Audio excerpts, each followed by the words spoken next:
여러분 안녕하십니까? 정의유화입니다. 오늘은 인생보감의 아름다운 우리 편의 공경에 대해서 말씀드리고자 합니다.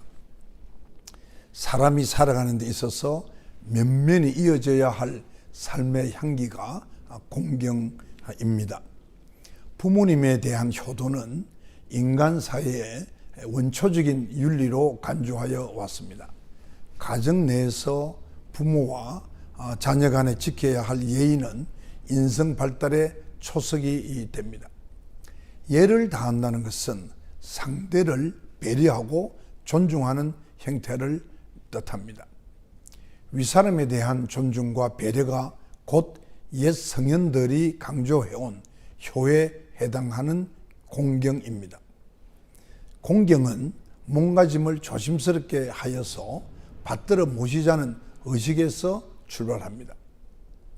자신의 몸가짐을 조심스럽게 갖춘다는 것은 삶의 주인으로서 자제심을 발휘하자는 성찰적인 자세로서 그러한 마음이 윗사람에게 발현되는 것이 공경입니다. 그러나 우리는 신문이나 방송에서 각종 우울한 사건을 접할 때 과연 지금 우리 사회에 공경이 존재하는 것을 되묻게 되는 것입니다. 부모 자식 간의 폭언이나 폭행이 자행되고 스승과 제자 사이에 불미스러운 일들이 오가는 우울한 사건들이 속출하고 있습니다. 그에 따라 연장자를 공대하던 미풍양지속도 차츰 멀어져 가는 듯합니다. 이러한 사태에 대해서는 경악과 분노를 감출 수 없다는 격한 반응이 있는가 하면 더 이상 관심을 갖지 않겠다는 그런 냉소적인 반응도 공존합니다. 현대사회의 인간관계에는 이해득실을 앞세우는 공리적인 사고가 풍미하는 것이 사실입니다. 따라서 경제적으로 유익해 보이지 않는 집단이 스스로 도태되거나 버려지는 것이 당연시되는 경우가 많습니다. 이런 현실 속에서 연로한 부모님이나 노인을 공경하자는 주장은 철진한 구습으로만 여겨야 할까요? 소크라테스는 이렇게 말합니다. 내 자식이 해주기 바라는 것과 똑같이 너 부모에게도 행하라. 또 그 유대인의 격언에는 늙은이는 자신이 두 번 다시 젊어질 수 없는 것을 알고 있지만 젊은이는 자신이 늙는다는 사실을 잊어버리고 산다는 말이 있습니다. 교황 프란치스코 1세는 노인에 대한 관심은 문명화 정도의 차이를 보여주는 것이다 라고 하였습니다. 바람과 나무의 탄식이라는 뜻의 사자성어가 있습니다. 풍수지탄인데요. 이 풍수지탄은 효를 다하지 못한 자녀의 안타까운 마음에서 기원한 것입니다. 공자가 뜻을 펴기 위해 제자들과 여러 나라를 돌아다니고 있을 때입니다. 어디선가 슬피 우는 소리가 들려서 가보니까 구호자라는 사람이 울고 있었답니다. 공자가 다가가서 우는 이유를 물으니 구호자는 저에게 세 가지 한이 있습니다.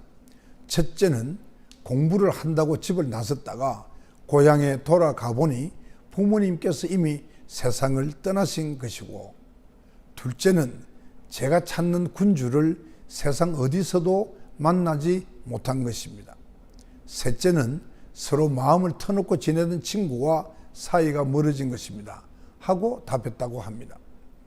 그 중에서도 부모님이 돌아가셔 효를 행할 수 없음을 가장 애탄해하자 공자는 구호자의 효행을 칭송하면서 공경심 없이 부양만 하는 것은 개나 말을 키우는 것과 다름없다.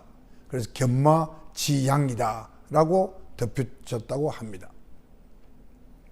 공경은 단지 아랫사람이 윗사람을 떠받드는 행위에 한정된 것이 아닙니다. 다른 사람을 나로, 다른 사람을, 다른 가족을 내 가족으로, 남의 일을 나의 일로 여겨서 존중하고 이해하려는 마음가짐이나 실천이 보편적 의미의 공경입니다.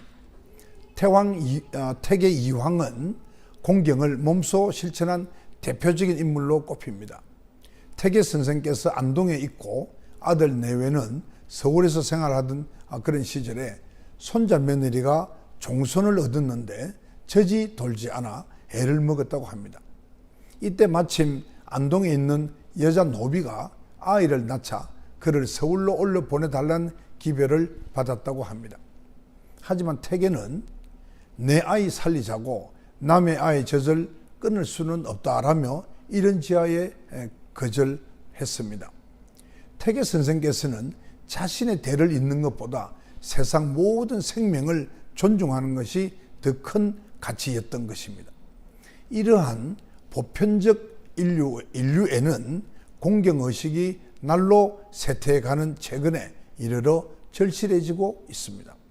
오늘날 우리 사회는 어린이나 여성뿐만 아니라 성소수자, 또 외국인 근로자, 또 비정규직 근로자 등 여러 소수자들이 편견이나 차별로 고초를 겪고 있습니다.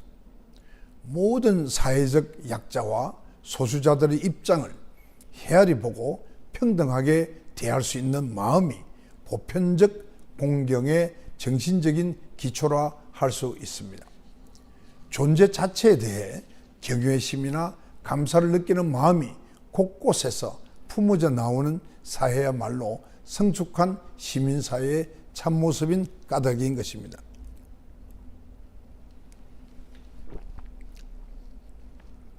시인 정호성 씨의 시 미소를 소개하겠습니다. 평생을 단 한 번 세상의 너와 나를 생각할 수 있게 되기를 바란다.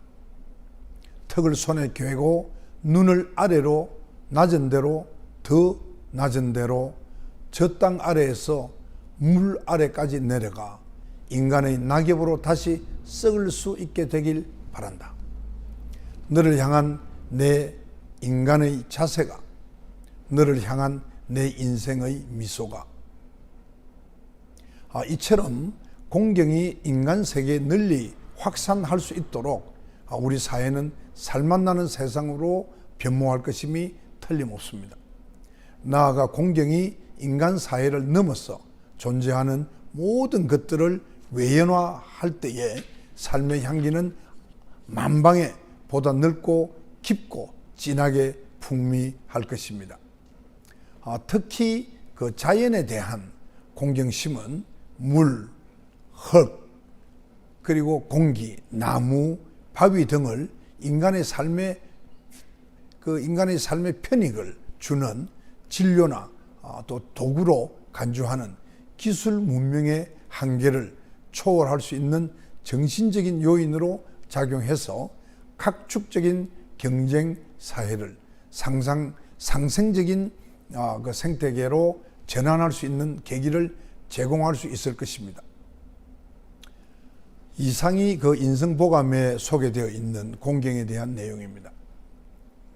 2500년 전에 중국의 명재상인 관중은 예, 의, 염, 치 이 네 가지가 나라를 바치는 네 가지 밧줄이라고 하였습니다. 그중 하나라도 끊어지면 나라가 흔들리게 되고 네 가지가 다 끊어지면 나라가 망한다고 하였습니다.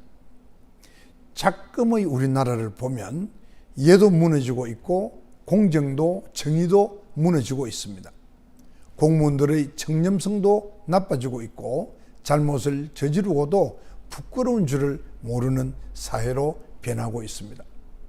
스스로 배운 사람이고 스스로 가진 사람이고 스스로 지도자급인 사람이라고 생각한다면 앞장서서 지행일치의 노력을 보여주어서 우리 사회를 하루빨리 바로잡도록 했으면 좋겠습니다. 여러분 감사합니다.